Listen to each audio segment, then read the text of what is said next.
Ja näin on. Taneli myös matkalla. Taneli on myös muutaman kerran pari viimeistä vuotta nuorten Euroopan mestaruuskisoissa tässä lajissa luistelussa. Hienosti on Kerola kehittynyt ja näin tullaan lujaa.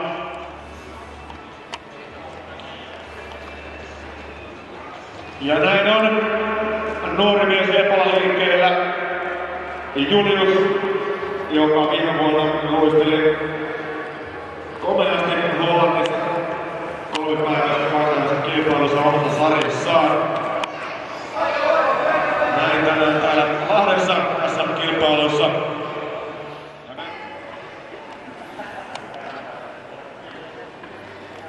Ja näin HTL Puuronin matkalla. Tässä vaiheessa edelleen Arauska johtaa ainoana alle 20 sekunnin alitteena tätä kilpailua. Toisena on Taneli Kerola 20.1 ja kolmantena Julius Lepola 20.4. Ja näin Teemu Ylönen.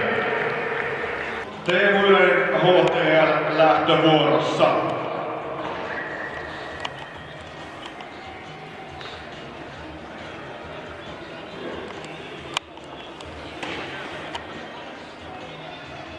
Ja näin on Sprinter Ylönen liikkeellä viime vuoden ja edellisvuoden EM-kisojen edustaja, suomalainen luistelija.